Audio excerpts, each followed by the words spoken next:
ಜೀನಾಗೆ ಸಂಪಾದಕತ್ವದಲ್ಲಿ ಜಿಎನ್ಎಸ್ news ಸಾಗರಿಸುತ್ತಿದ್ದ ಆಚೆ ಈಚೆ ಸೋಮವಾರದ ನ್ಯೂಸ್ ಅಪ್ಡೇಟ್ಗೆ ತಮಗೆ ಸ್ವಾಗತ. ಮುಖ್ಯಾಂಶಗಳು. ಭೂ ನ್ಯಾಯ ಮಂಡಳಿ ಸಭೆ ನಡೆಸಿ ರೈತರಿಗೆ ಪರಿಷ್ಕೃತ ಹಕ್ಕುಪತ್ರ ನೀಡಲು ರಮೇಶ್ ಕೆಳದಿ ಒತ್ತಾಯ. ಅಸಮರ್ಪಕ ವಿದ್ಯುತ್ ಸೇವೆ ಖಂಡಿಸಿ ಆವಿನಹಳ್ಳಿ ಮತ್ತು ಕೋಳೂರು ಗ್ರಾಮಸ್ಥರಿಂದ ಪ್ರತಿಭಟನೆ. 80% ಮುಳುಗಡೆ ಸಂತ್ರಸ್ತರಿದ್ದು ಸಮರ್ಪಕ ವಿದ್ಯುತ್ ಕೊಡಿ ಎಂದ ಲೋಕೇಶ್ ಹುಣಾಲಮಡಿಕೆ. ಯಡೇಹಳ್ಳಿ ಗ್ರಾಮ ಪಂಚಾಯಿತಿ ವ್ಯಾಪ್ತಿಯಲ್ಲಿ ಕೈಕೊಟ್ಟ ಮನೆ ಮನೆ ಗಂಗೆ. ಸಾಮಾನ್ಯ ಸಭೆಯಲ್ಲಿ ಜೆಜೆಎಂ ಅನುಷ್ಠಾನ ಅಧಿಕಾರಿಗಳ ಅಮಾನತಿಗೆ ಒತ್ತಾಯ. ಜೆಜೆಎಂ ಕಾಮಗಾರಿ ಸಂಪೂರ್ಣ ಕಳಪೆ ಎಂದ ಜ್ಯೋತಿ, ಗಣಪತಿ, ನಟರಾಜ್ ಮತ್ತು ಶಿವಾನಂದ್. ಈಗ ಸುದ್ದಿಯ ವಿವರ. ಸಾಗರ ತಾಲೂಕಿನಲ್ಲಿ ಬಾಕಿ ಇರುವ ಭೂ ನ್ಯಾಯ ಮಂಡಳಿ ವ್ಯಾಪ್ತಿಯಲ್ಲಿ ಭೂ ಸ್ವಾಧೀನ ಹಕ್ಕು ಪ್ರಕರಣ ಇತ್ಯರ್ಥಗೊಳಿಸುವಂತೆ ಒತ್ತಾಯಿಸಿ ಸೋಮವಾರ ರೈತ ಸಂಘದ ವತಿಯಿಂದ ಉಪವಿಭಾಗಾಧಿಕಾರಿಗಳಿಗೆ ಮನವಿ ಸಲ್ಲಿಸಲಾಯಿತು. ಈ ಸಂದರ್ಭದಲ್ಲಿ ಮಾತನಾಡಿದ ರೈತ ಸಂಘದ ಜಿಲ್ಲಾ ಉಪಾಧ್ಯಕ್ಷ ರಮೇಶ್ ಕೆಳದಿ, ತಾಲೂಕಿನಲ್ಲಿ ಭೂ ನ್ಯಾಯ ಮಂಡಳಿ ಸ್ಥಾಪನೆಯಾಗಿ ಸುಮಾರು 6 ತಿಂಗಳ ಅವಧಿ ಮುಗಿತಾ ಬಂದರೂ ಸಮರ್ಪಕವಾಗಿ ರೈತರ ಪ್ರಕರಣಗಳು ಇತ್ಯರ್ಥ ಆಗದೇ ಇಲ್ಲ. ಯಾಕಂದರೆ ಜನವರಿ ಮತ್ತು ಫೆಬ್ರವರಿ ತಿಂಗಳಲ್ಲಿ ಸುಮಾರು 5 ಸಭೆಗಳನ್ನು ನಿಗದಿ ಮಾಡಿದರು. ರೈತರಿಗೆ ಮುಂಚಿತವಾಗಿ ಅಂದರೆ ಸುಮಾರು 4 ರಿಂದ 5 ದಿವಸ ನೋಟಿಸನ್ನು ಇಶ್ಯೂ ಮಾಡಿ ಆ ನೋಟಿಸನ್ನು ತಲುಪಿಸಿ ತಾಲೂಕು ಕೇಂದ್ರಕ್ಕೆ ರೈತರು ಮೀಟಿಂಗಿಂದ ಪ್ರಯುಕ್ತವಾಗಿ ಬಂದು ನಂತರ ಇವತ್ತು ಕಾರಣಾಂತರದಿಂದ ಯಾವುದೇ ಒಂದು ಕಾರಣವನ್ನು ಇಲ್ಲದೆ ಇವತ್ತು ಮೀಟಿಂಗ್ ಪೋಸ್ಟ್ಪೋನ್ ಆಗಿದೆ ಅಂತ ಹೇಳಿ ವಿನಾಕಾರಣ ರೈತರನ್ನ ವಾಪಸ್ ಕಳಿಸುವಂತಹ ಪ್ರಕ್ರಿಯೆ ಇವತ್ತು ಸುಮಾರು 2 ತಿಂಗಳಿಂದ ಇವತ್ತು ಸಾಗರ AC ಆಫೀಸಲ್ಲಿ ಆಗ್ತಾ ಇದೆ. ಇದೇನು ಭೂಮಿ ಸ್ವಾಧೀನ ಅನುಭವದಂತೆ ಅಳತೆಯಾಗಿ ನಕ್ಷೆಯಾಗಿ ಅನುಭವದ ವಿಸ್ತೀರ್ಣಕ್ಕೆ ತಕ್ಕಂತೆ ಅಳತೆ ಆಗುವಂತ ರೈತರ ಪ್ರಕರಣಗಳು ಇತ್ಯರ್ಥ ಆಗದೆ ಇವತ್ತು ರೈತರು ತೊಂದರೆಗೆ ಸಿಲುಕಿದ್ದಾರೆ. ಬಹುಶಃ 1974ರಲ್ಲಿ ಉಳುವನೆ ಭೂಮಿಯ ಹೊಲದೊಡೆಯ ಗೇಣಿದಾರಂತ ರೈತರನ್ನ ಭೂಮಿಯ ಮಾಲೀಕರನ್ನಾಗಿ ಮಾಡಿದಂಥ ಒಂದು ದೊಡ್ಡ ಹೋರಾಟದ ಚಳುವಳಿಗೆ ಇವತ್ತು ಸಾಕಾರವಾಗಿ ಸಿಗ್ತಾ ಇಲ್ಲ. ಬಹುಶಃ ಅವತ್ತಿನ ಕಾಲದಲ್ಲಿ ಏನು ಭೂಮಿಯ ಉಳುವನೆ ಹೊಲದೊಡೆಯ ಕಾನೂನು ರಚನೆಯಾದ ಸಂದರ್ಭದಲ್ಲಿ ಈಗೇನ ಮಾದರಿ ಇದೆಯಲ್ಲ, ಈಗ ಅಂದ್ರೆ ಒಂದು ಭೂಮಿಯನ್ನ ಕ್ರಯ ಮಾಡುವ ಸಂದರ್ಭದಲ್ಲಿ ಇವತ್ತು ಲೆವೆನಿಂಗ್ ನಕ್ಷೆ ಅಗತ್ಯ ಇದೆ. ಹಿಂದೆ ಆ ಲೆವೆನಿಂಗ್ ನಕ್ಷೆ ಯಾವುದೇ ರೀತಿಯ ಲೆವೆನಿಂಗ್ ನಕ್ಷೆ ಇಲ್ಲದೆ ರೈತರು ತಮ್ಮ ಹೇಳಿಕೆಗೆ ಅನುಗುಣವಾಗಿ ಇವತ್ತು ಭೂಮಿಯನ್ನ ಕೊಟ್ಟಿತ್ತು. ಯಾವುದೇ ಅನುಭವದ ನಕ್ಷೆ ಆಧಾರದಲ್ಲಿ ಇವತ್ತು ಕೊಟ್ಟಿರಲಿಲ್ಲ. ಹಾಗಾಗಿ ಇವತ್ತು ಬೇರೆ ಅಳತೆಯಲ್ಲಿ ಹೆಚ್ಚು ಕಡಿಮೆ ಆಗಿರ್ತದೆ. ಆ ಅಳತೆಯನ್ನ ಸರಿಪಡಿಸಿಕೊಳ್ಳುವಾಗಿ ಸಲುವಾಗಿ ರೈತರು ಸಾಗರ ತಾಲೂಕು ಕಚೇರಿಗೆ ಇವತ್ತು ಅಲೆದಾಡುವಂತ ಪರಿಸ್ಥಿತಿ ಇದಾವೆ. ಇವತ್ತು ನಮ್ಮ ಹಾಲಿ ಸ್ವಾಧೀನ ಅನುಭವದ ಜಮೀನಿಗೆ ವಿಸ್ತೀರ್ಣಕ್ಕೆ ತಕ್ಕಂತೆ ಅಳತೆ ಕಾರ್ಯವನ್ನು ಮಾಡಿ ಪರಿಷ್ಕೃತ ಹಕ್ಕುಪತ್ರ ಕೊಡಲಿಕ್ಕಾಗಿ ಸುಮಾರು 1 ವರ್ಷದಿಂದ ಇವತ್ತು ಈ ಎಲ್ಲ ರೈತರು ಇವತ್ತು ಅಲೆದಾಡ್ತಿದ್ದಾರೆ.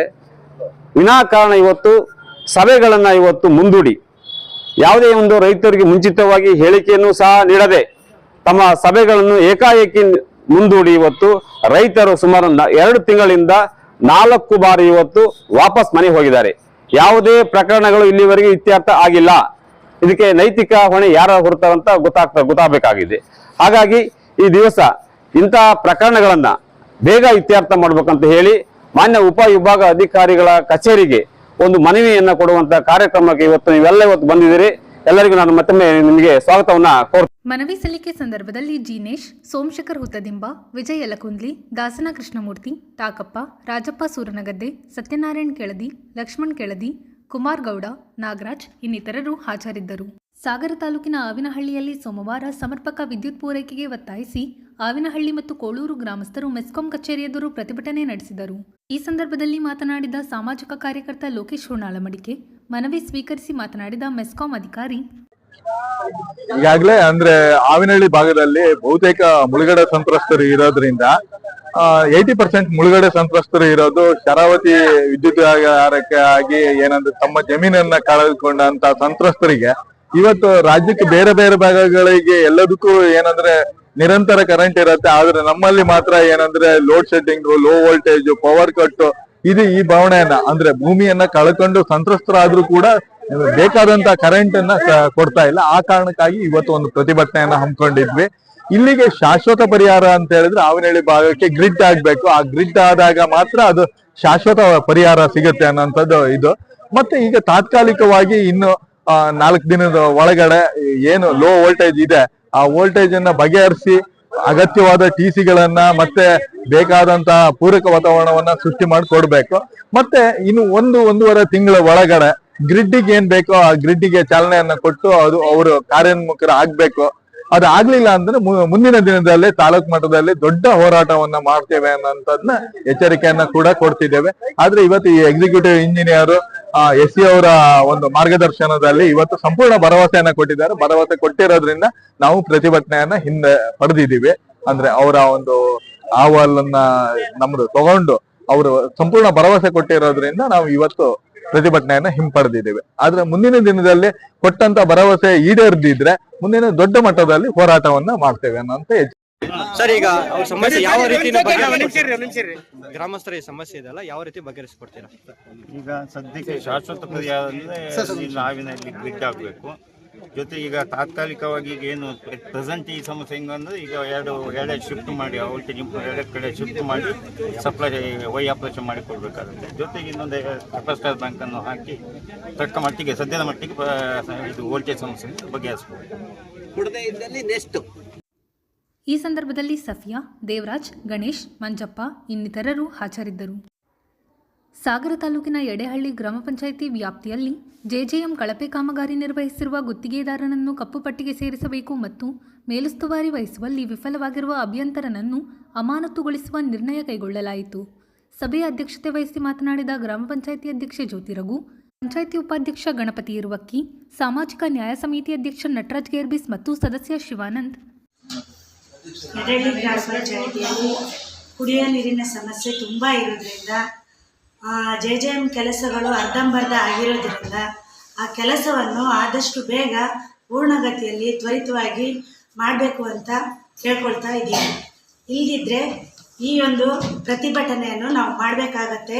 ಇದಕ್ಕೆ ಸಂಬಂಧಪಟ್ಟ ಅಧಿಕಾರಿಗಳು ಇದರ ಬಗ್ಗೆ ಗಮನ ವಹಿಸಬೇಕಂತ ಕೇಳ್ಕೊಳ್ತಾ ಇದ್ದೀವಿ. ಟ್ಯಾಂಕಿಗೆ ಕೆಲವು ಲೋಡ್ ಆಗ್ತೈತೆ, ಕೆಲವು ಲೋಡ್ ಆಗ್ತಾ ಇಲ್ಲ. ಅದು ಅತ್ಯಂತ ದೊಡ್ಡ ಸಮಸ್ಯೆ. ಆಮೇಲೆ ಕುಡಿಯೋ ನೀರಿನ ಪೈಪ್ ಜೈಜನ್ನವರು ಕುಡಿಯೋ ನೀರಿನ ಪೈಪಿಂದ ಕರಡಿಮನೆ, ಕೋಳಿಕಲ್ಲು, ಇರುವಕ್ಕಿ, ಗುಡುಗೋಡಿ ಸಂಪೂರ್ಣ ಇಲ್ಲ. ಒಂದು ಲೈನ್ ಎಳ್ಕೊಂಡು ಹೋಗಿ ಆ ಪೈಪ್ ಲೈನ್ ಅಂದ್ರೆ PVC ಪೈಪ್ ಕನೆಕ್ಷನ್ ಮಾಡ್ತಾ ಇದ್ದಾರೆ. ನಾವು ಕೇಳಿದ್ರೆ ಇದು ಇದೇ ರೀತಿ, ಬೇರೆ ರೀತಿ ಇಲ್ಲ. ಕಾಂಟ್ರಾಕ್ಟ್ರು ಇವತ್ತಿನವರೆಗೂ ಇಲ್ಲ. ಇಂಜಿನಿಯರು ನಮ್ಮ ಭಾರತ ದೇಶದಲ್ಲಿ ಇಲ್ಲಿಲ್ಲ, ಕರ್ನಾಟಕದಲ್ಲಿಲ್ಲ.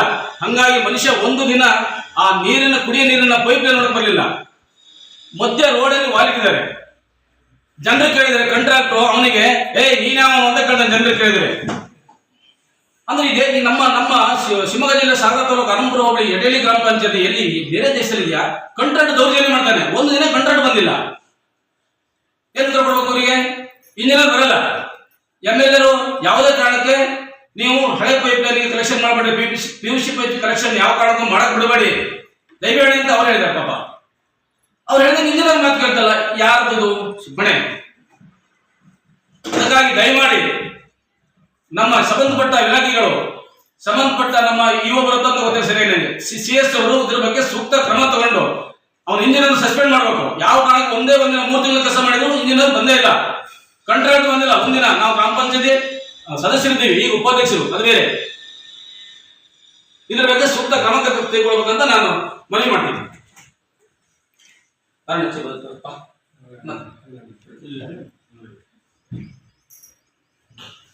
ಏನಿವತ್ತು ಎಡೆಹಳ್ಳಿ ಗ್ರಾಮ ಪಂಚಾಯತಿಯ ಒಂದು ಸಾಮಾನ್ಯ ಸಭೆಯಲ್ಲಿ ಬಹುಮುಖ್ಯವಾಗಿ ಕುಡಿಯುವ ನೀರಿನ ಬಗ್ಗೆ ಚರ್ಚೆ ಆಯಿತು. ಕಾರಣ ಅಷ್ಟೇ, ಮನೆ ಮನೆಗೆ ಗಂಗೆ JGM ಯೋಜನೆ ಎಡೆಹಳ್ಳಿ ಗ್ರಾಮ ಪಂಚಾಯತಿ ವ್ಯಾಪ್ತಿಯಲ್ಲಿ ಅತಿರೇಕವಾಗಿ ಕುಂಠಿತವಾಗಿದೆ. ಕೆಲವು ಭಾಗಗಳಲ್ಲಿ ಅರ್ಧಬರ್ಧ ಕೆಲಸ ಆಗಿದ್ದಾವೆ, ಕೆಲವು ಭಾಗಗಳಲ್ಲಿ ಅರ್ಧ ಪೈಪ ಮುಚ್ಚಿ ಅರ್ಧ ಪೈಪನ್ನ ಬಿಟ್ಟಿದ್ದಾರೆ, ನಡು ರಸ್ತೆಯಲ್ಲಿ ವಾರ ಹಾಕಿದ್ದಾರೆ. ಆಮೇಲೆ ಇಲ್ಲಿವರೆಗೂ ಕಾಂಟ್ರಾಕ್ಟ್ ಯಾರು ಅಂತ ಬಂದು ಮಖ ತೋರಿಸಲಿಲ್ಲ. ಆಮೇಲೆ ಸಂಬಂಧಪಟ್ಟ ಇಂಜಿನಿಯರ್ಸ್ ಕೂಡ ನಾವು 2 ಸತಿ 3 ಸತಿ ಮಾನ್ಯ MLA ಸಾಹೇಬರು ಕೂಡ ಗಮನ ತಂದಿದ್ವಿ. MLA ಸಾಹೇಬರಲ್ಲೇ ಸ್ಥಳದಲ್ಲೇ ಇಂಜಿನಿಯರ್ ಕರೆಸಿ ಅವ್ರಿಗೆ ಹೇಳಿದ್ರು. ಆದರೂ ಕೂಡ ಇಂಜಿನಿಯರು ಇತ್ತ ಗಮನ ಹರಿಸ್ತಾ ಇರೋದು ಅತ್ಯಂತ ಖಂಡನೀಯ ವಿಷಯ ಆಗಿದೆ. ಆದ್ದರಿಂದ ಇವತ್ತಿನ ಸಾಮಾನ್ಯ ಸಭೆಯಲ್ಲಿ ನಾವು ಒಂದು ನಿರ್ಣಯ ಮಾಡಿದ್ದೀವಿ. ಏನು ಮುಂದಿನ ದಿನಗಳಲ್ಲಿ CSಗೆ ನಮ್ಮ ಪಂಚಾಯತಿ ನಿಯೋಗ ಈ ನಮ್ಮ ಬೇಗ ಹೋಗಿ ನಾವು CSC ಕಂಪ್ಲೀಟ್ ಮಾಡ್ತಾ ಇದ್ದೀವಿ, ಯಾರು ನಮ್ಮ ಇಂಜಿನಿಯರ್ಗಳ ಬಗ್ಗೆ. ಆದ್ದರಿಂದ ಸಂಬಂಧಪಟ್ಟ ಇಂಜಿನಿಯರ್ಗಳು ತಕ್ಷಣ ಎಡೆ ಗ್ರಾಮ ಪಂಚಾಯತ್ಗೆ ಭೇಟಿ ಕೊಟ್ಟು ಏನು JJM ಕುಡಿಯೋ ನೀರಿನ ಯೋಜನೆ ಏನು ಕುಂಠಿತ ಆಗಿದೆ ಅದನ್ನು ಸಂಬಂಧಪಟ್ಟ ಕಂಟ್ರಾಕ್ಟರ್ಗೆ ವಿಷಯ ತಿಳಿಸಿ ಇಲ್ಲಿನ ಗ್ರಾಮಸ್ಥರಿಗೆ ಮನವರಿಕೆ ಮಾಡದೇ ಇದ್ದರೆ ನಾವು ಮುಂದಿನ ದಿನಗಳಲ್ಲಿ ಏನು ನಮ್ಮ ಭರತ್ ಇಂಜಿನಿಯರ್ ಇದಾರಲ್ಲ, ಅತ್ಯಂತ ನೀವು ಹೆಸರಾಗಿ ಬೇಜಾರಾಗ್ತದೆ. ಈ ಭರತ್ ಇಂಜಿನಿಯರ್ ಆಫೀಸ್ ಮುಂದ್ಗಡೆ ಧರಣಿ ಸತ್ಯಾಗ್ರಹವನ್ನು ಕೂಡ ಮಾಡಬೇಕು ಅಂತೇಳಿ ಒಂದು ತೀರ್ಮಾನವನ್ನು ಮಾಡ್ಕೊಂಡಿದ್ದೀವಿ. ಪಂಚಾಯಿತಿ ಸಾಮಾನ್ಯ ಸಭೆಯಲ್ಲಿ ಕುಡಿಯ ನೀರಿನ ಬಗ್ಗೆ ಬಹಳಷ್ಟು ಪ್ರಸ್ತಾಪ ಮಾಡಿದ್ದೀವಿ. ನಾವು ದಿನನಿತ್ಯ ಬರೋದು PDOರಿಗೆ ಒತ್ತಡ ಹಾಕೋದು, ಇಂಜಿನಿಯರಿಗೆ ಫೋನ್ ಮಾಡಿ ಕುಡಿಯ ನೀರಿನ ಕೆಲಸ ಆಗ್ತಾ ಇಲ್ಲ ಅಂತ. ನನ್ನ ವಾರ್ಡ್ ಗೇರ್ಬೀಸ್ ಮತ್ತು ಕೆಂಜಿಗಾಪುರಕ್ಕೆ ನಾನೊಂದು 8 ಕಿಲೋಮೀಟರ್ ವ್ಯಾಪ್ತಿನಲ್ಲಿ ಈ ಹಿಂದಿನ ಫೀಲ್ಡಲ್ಲಿ ಸರ್ವೆ ಮಾಡಿಸಿದ್ದೀವಿ. ಈ ಚುನಾವಣೆ ಸಂದರ್ಭದಲ್ಲಿ ಈ ಏರಿಯಾಕ್ಕೆ ನೀರು ಬರ್ತಿದ್ದೆ ಅಂತ ಮನೆ ಮನೆಗೆ ಹ್ಯಾಂಡ್ ಬಿಲ್ ಹಂಚಿದ್ದು ಇದೆ. ಆದರೆ ಶಾಸಕರು ಬಂದು 1 ವರ್ಷದ ಹಿಂದೆ ಇಲ್ಲಿ ಉದ್ಘಾಟನೆ ಮಾಡಿ ಪ್ರತಿ ಮನೆಗೂ ನೀರು ಹೋಗಲೇಬೇಕು, ಕೆಲಸ ಮಾಡಿಸ್ಕೊಳ್ರಿ ಅಂತ ಹೇಳಿ ಇದುವರೆಗೂ ಕಾಂಟ್ರಾಕ್ಟ್ ಮುಖ ತೋರಿಸಿಲ್ಲ. ಇಂಜಿನಿಯರ್ಗಳಿಗೆ ಫೋನ್ ಮಾಡಿದರೆ ಫೋನ್ ಎತ್ತಾ ಇಲ್ಲ. ಹಾಗಾಗಿ ಕುಡಿಯೋ ನೀರಿಂದು ತುಂಬ ಅಭಾವ ಆಗಿರೋದ್ರಿಂದ ತಕ್ಷಣವೇ ಇಂಜಿನಿಯರ್ಗಳು ಮತ್ತು ಸಂಬಂಧಪಟ್ಟ ಇಲಾಖೆ ಎಡೆಹಳ್ಳಿ ಗ್ರಾಮ ಪಂಚಾಯಿತಿ ಬಗ್ಗೆ ಗಮನ ಹರಿಸಿ ಕುಡಿಯೋ ನೀರನ್ನು 1 ತಿಂಗಳೊಳಗಾಗಿ ನಮಗೆ ಪೂರ್ಣಗತಿ ಮಾಡಿಕೊಡದೆ ಹೋದರೆ CS ಎದುರುಗಡೆಗೆ ಎಡೆಹಳ್ಳಿ ಗ್ರಾಮ ಪಂಚಾಯಿತಿ ವತಿಯಿಂದ ನಾವು ಪ್ರತಿಭಟನೆ ಕೂರಬೇಕಾಗ್ತೈತಿ. ಅದಕ್ಕೆ ಅವಕಾಶ ಕೊಡದೇ ಇದ್ದಂಗೆ ಕೂಡಲೇ ಎಚ್ಚೆತ್ತುಕೊಂಡು ಸರ್ಕಾರ ಮತ್ತು ಇಲಾಖೆ ಕೂಡಲೇ ನಮಗೆ ನೀರಿನ ವ್ಯವಸ್ಥೆ ಮಾಡಿಕೊಡಬೇಕು. ಸದಸ್ಯರಾದ ಅರುಣ್ ಗೌಡ, ನಾರಿ ಲೋಕಪ್ಪ, ಚೇತನ್, ರತ್ನಮ್ಮ, ಗ್ರಾಮ ಪಂಚಾಯಿತಿ ಅಭಿವೃದ್ಧಿ ಅಧಿಕಾರಿ ಸುರೇಶ್ ಇನ್ನಿತರರು ಹಾಜರಿದ್ದರು. ಇದು ಸೋಮವಾರದ ಸಮಗ್ರ ಸುದ್ದಿ. ನಿರಂತರ ಸುದ್ದಿಗಾಗಿ ನೋಡ್ತಾ ಇರಿ GNS ನ್ಯೂಸ್. ನಮಸ್ಕಾರ.